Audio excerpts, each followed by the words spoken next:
John, Nico, 2 years ago you found Ernest Shackleton's ship. 2 years on, how does that sentence make you feel? The team find it. The team found Ernest Shackleton's because ship. it's a great team effort.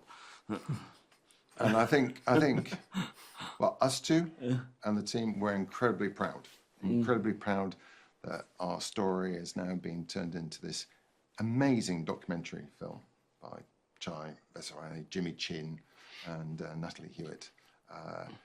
It's a great achievement, but to actually see it on the big screen, we went to the premiere on Saturday. We loved it, absolutely loved it. The interweaving of the two stories by National Geographic, I think, has been absolutely brilliant. And we had 40 members of the expedition team come, and to a man, to a woman, they all thought it was absolutely brilliant.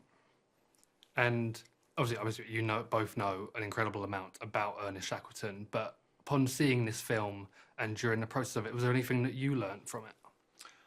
Well, two things from me, and then I'll let Nico speak. So, I know a lot about Shackleton. I've spent a lot of time at the Scott Polar Research Institute, where they have Shackleton's original diary from his trip south on the Endurance. They have Captain Frank Worsley's diary there. He was the captain of Endurance. So it was amazing to see those. So I know the diaries extremely well. So to hear those diaries being spoken for the first time by the men themselves, by Shackleton, by Worsley, gave an extra, completely different dynamic to what it was like to be for them, when they're actually on the ice, fighting for survival.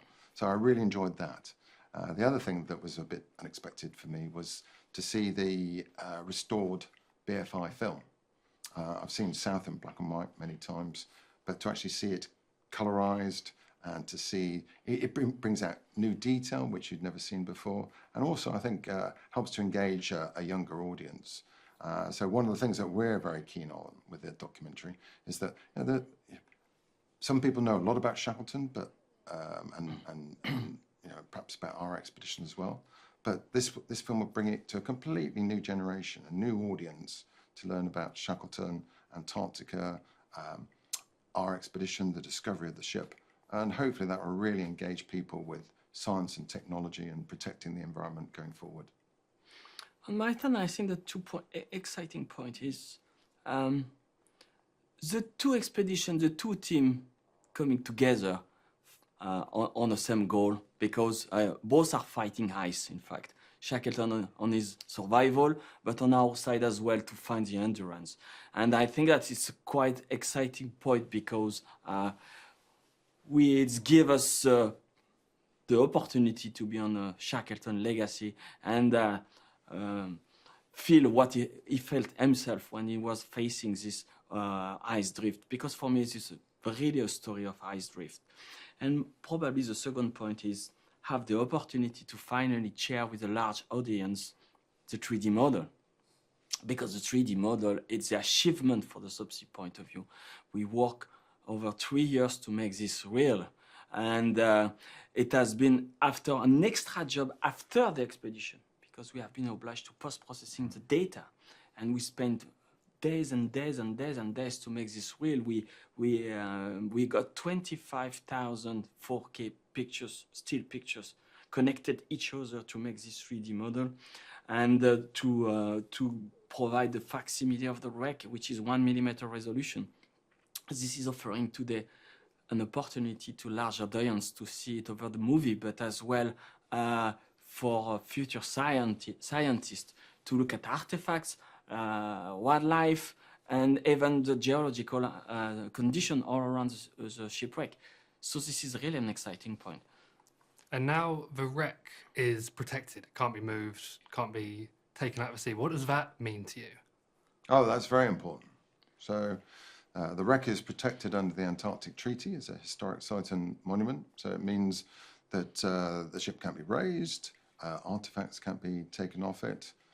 It remains as she is on the sea floor.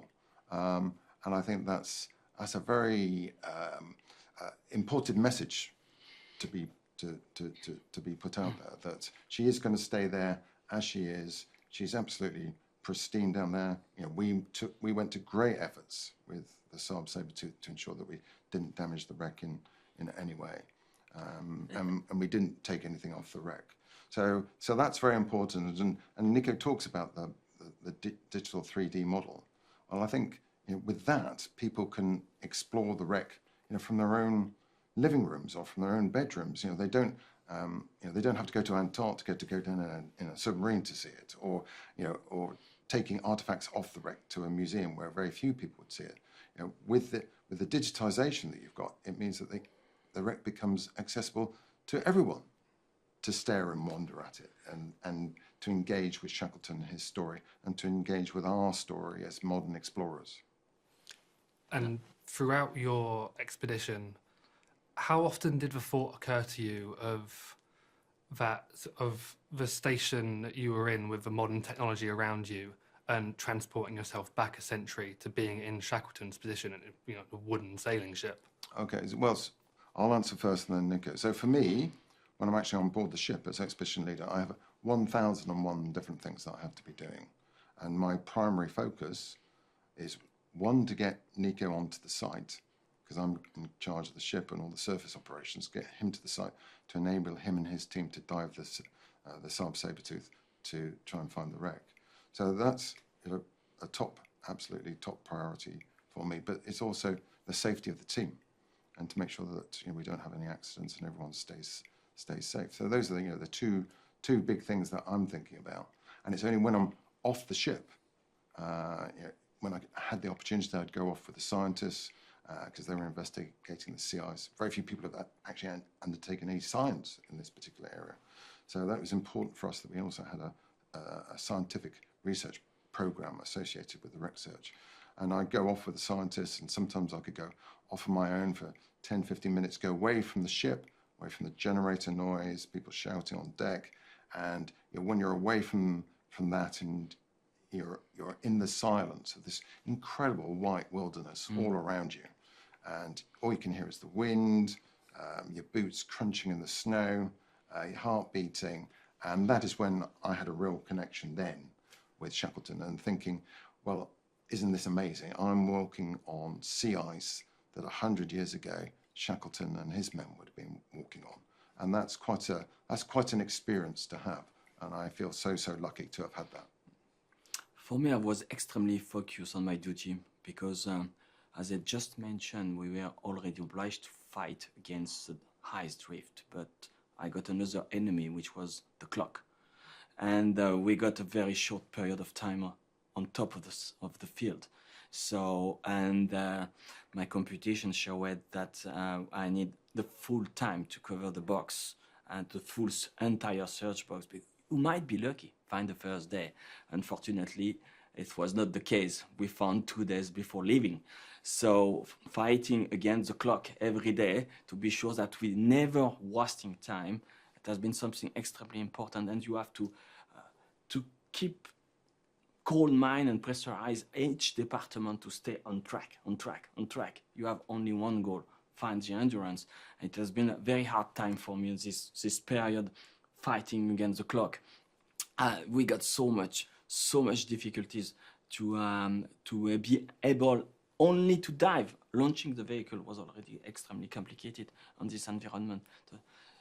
I will never insist enough that this ice is drifting, and if you want to survey there, the ice can be drift over there. So how you manage that, and how you anticipate that, how you forecast everything. So it has been so much variable every day to keep in your mind, to keep going. So I was extremely focused on my duty. And my final question for you both, knowing what you both know about Shackleton and his journey, and from what you've seen in this film, how do you think you both would have fared? How would we both fared? Probably very badly. I think Shackleton and his men, they were hard. They were hard. There's a saying of when Shackleton lived that the ships were made of wood, but the men were made of steel, and they were super tough. But you have to remember that most of the men who went with Shackleton were experienced seamen, although he did have some very fresh-faced university scientists.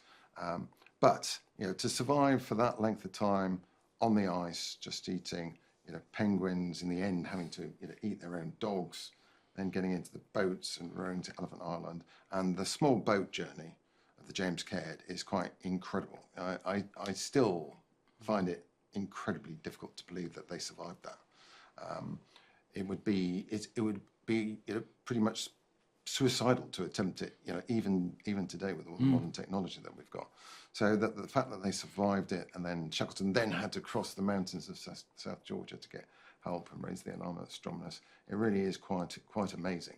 So in terms of the stakes between Shackleton's expedition and ours, you can't, it's like comparing apples and pears.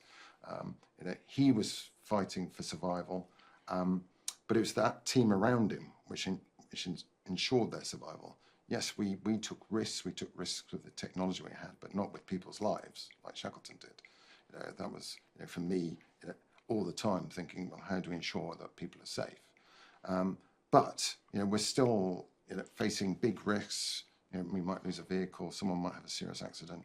So you've got to ensure that everyone, for us, works as a team.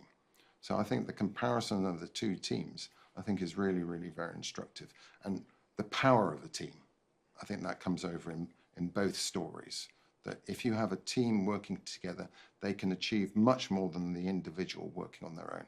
So a team effort can achieve the most incredible things. And I think that's what Shackleton proved with the Endurance and what we proved with Endurance 22 and the discovery of his ship. At least we try. Thank you both so much for your time.